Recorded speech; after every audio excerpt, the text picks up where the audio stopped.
Aklankpa a connu une effervescence politique ce week-end avec la cérémonie d'adhésion officielle de plusieurs groupements de femmes au parti Union Progressiste Le Renouveau. L'événement, organisé dans une ambiance conviviale, s'est déroulé en présence de l'honorable Edmond Agua, venu personnellement accueillir ces nouvelles militantes. Profitant de l'occasion, il a salué cette mobilisation féminine avant de sensibiliser les populations présentes sur le nouveau code électoral en vigueur pour renforcer la compréhension citoyenne des règles électorales dans la perspective des échéances à venir. Désormais, nous n'aurons plus besoin d'aller aux élections pour désigner des chefs de village ni des conseillers de village. À partir de l'élection qui a été consacrée aux conseillers communaux, nous allons élire nos conseillers communaux au niveau de nos différentes communes. Et c'est sur cette base, au vu de la majorité obtenue par chaque parti politique au niveau des différents villages, que les chefs de village seront désignés. Et à la suite, les conseillers qui vont travailler avec les chefs de village seront désignés par le parti politique qui aura obtenu le plus grand nombre de suffrages au niveau de ces villages. Au niveau des communes, les chefs d'arrondissement seront désignés par le parti politique qui aura obtenu le plus grand nombre de suffrages au niveau des arrondissements. Parce que par rapport aux arrondissements, la circonscription électorale est l'arrondissement. Prenons le cas d'Aklankpa. La circonscription électorale communale est Aklankpa. Donc, il y a 5 conseillers communaux à désigner. Si nous arrivons à avoir 4, si nous arrivons à avoir les 5, même si nous arrivons à avoir 3 sur les 5, il n'y aura pas question que quelqu'un d'autre désigne le chef d'arrondissement à notre place. Désormais, ce serait nous. De même qu'au niveau des villages, et c'est sur la base de la majorité que nous aurions obtenue au niveau de ces villages qu'on pourra désigner ces chefs de village. Pareil pour les chefs d'arrondissement. C'est le parti politique qui aura obtenu le plus grand nombre de suffrages au niveau de l'arrondissement qui va désigner le chef d'arrondissement au niveau de l'arrondissement. Au niveau de la mairie, c'est le parti politique qui aura obtenu le plus grand nombre de conseillers communaux qui va désigner le maire au niveau de la commune. Désormais, c'est comme ça que les choses doivent se passer. À travers chants, danses et déclarations d'engagement, ces femmes ont exprimé leur volonté de s'impliquer activement dans la dynamique politique du parti.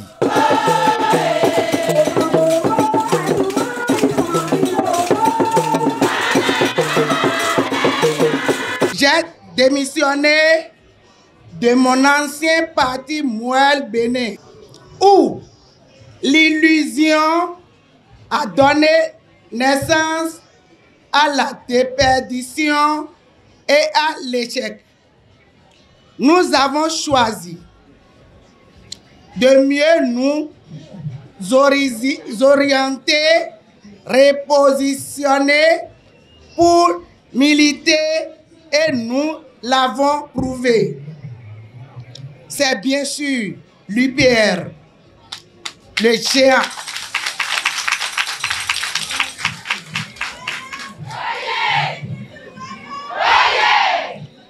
Mon groupement de femmes dénommé Nous n'ayons dit oui à l'UPR, oui à l'honorable député Edmond Agua.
Plusieurs leaders de la délégation qui accompagnent l'honorable ont tenu à exprimer leur impression.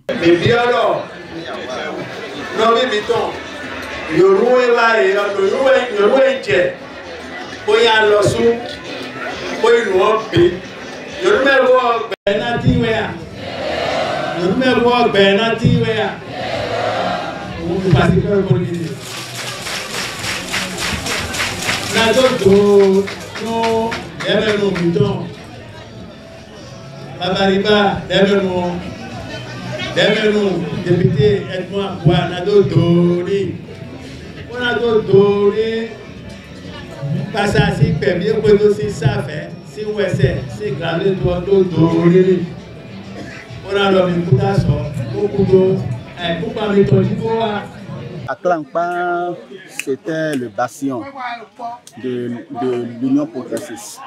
Mais les années précédentes, on a eu à quand même perdre notre électorat. Mais avec ce que nous avons vu aujourd'hui, nous avons réellement espoir.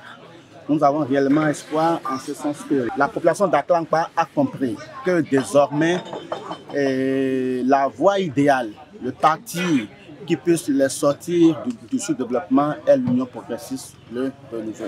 Je dirais qu'aujourd'hui, j'ai assisté à un événement qui est très grand. Et c'est bon, ça montre que l'Union progressiste de plus en plus s'enracine dans les collines. Et par le passé, nous avons perdu beaucoup de choses dans les collines, mais aujourd'hui, avec l'honorable Agua Edmond, ça rassure, avec le travail qu'il est en train de faire, ça rassure. Et c'est bon, surtout l'adhésion des femmes, c'est bon, j'ai apprécié, c'est très bon. L'honorable Agua a essayé, d'accord, de sensibiliser ces femmes, de leur faire connaître le bien fondé de ces lois pour que ces femmes, en son temps, puissent voter utile.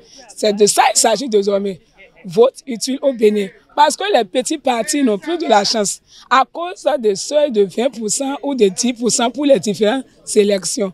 Donc, il est nécessaire que nous sensibilisons partout où le besoin est sur ces lois pour que les femmes désormais, le peuple désormais puisse voter utile. La population à la base a finalement compris qu'il ne faut pas adhérer n'importe comment dans les partis. Avec les nouvelles lois votées, il faut choisir utile. Et elles ont vu juste qu'il faut venir à l'UPR, qui est un grand parti. Un parti qui pense développement, un parti qui pense à la femme. À travers la mobilisation de ces deux Amazones-là, qui se sont adhérés à notre parti UPR, vraiment, moi, particulièrement, je sais que la victoire est déjà à nous. En 2026, c'est chaque femme mobilisée aujourd'hui peut aussi convaincre son mari et autour de lui, ses propres familles ou bien sa propre famille. Vraiment, nous allons remporter la victoire. Cette vague d'adhésion marque un tournant dans la stratégie locale de l'UPR qui mise sur l'implication massive des femmes pour renforcer son implantation et affirmer sa présence sur l'échiquier politique d'Aklankpa.